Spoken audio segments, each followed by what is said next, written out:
Hello, I'm Julie Luscombe and I'm the Head of Education at Jersey Hospice Care. At Dying Matters Week this week, we would like to reinforce and emphasise the message that it's important for all of us to get a little bit more comfortable with talking about death and dying, and of course getting on with the most important bit, which is the matter of living. Yeah. But bringing up the subject of death and dying and what we would like to happen for us as we come towards the end of our life is not always an easy thing to do, particularly when it's with loved ones or people we care about deeply. And it's not always easy to listen to somebody when they want to talk to you about it as well. But talking about death doesn't bring it any closer. And actually, these conversations are more about living our lives and thinking about how we want to spend the rest of our life, who's important to us, what more do we want to do, and what would we like people to know. And certainly here at Jersey Hospice Care, families tell us that having these conversations actually come as a bit of a relief. And studies tell us that having these conversations does tend to bring some peace of mind. Now, you might have heard the term advanced care planning, and simply put, that it means thinking ahead to again what's important to you, but also what you would like to happen if you became so ill that you were not likely to recover. And of course, this pandemic has brought these sorts of thoughts into the forefront of our minds a little bit more than they perhaps would have been.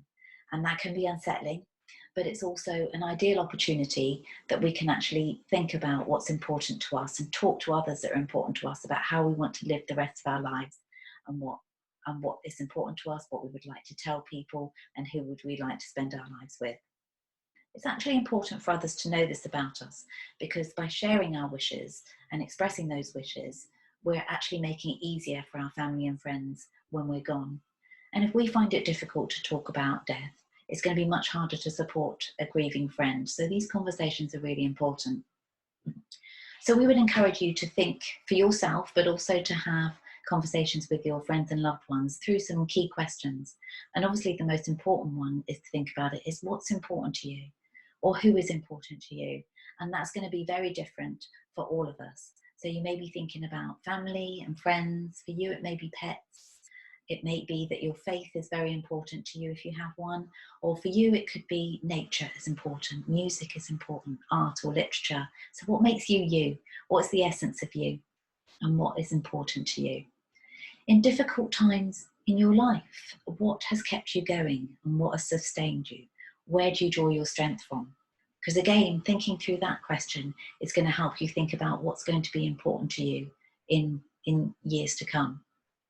And also, if you think forward to a time where you might be so sick that you might not recover, what would you like to happen then?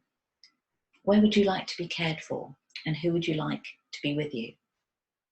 Have you got any concerns about death and dying? And if you have, where can you find out the answers to these questions?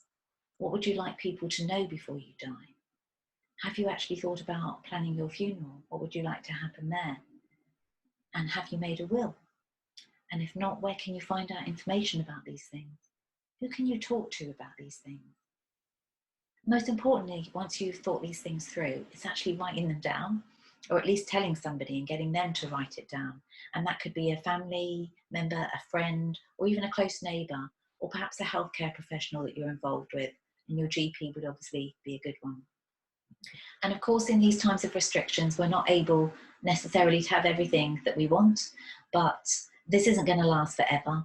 And certainly by sharing your wishes, healthcare professionals will be able to try and meet your needs to the best of their ability by knowing what's important to you.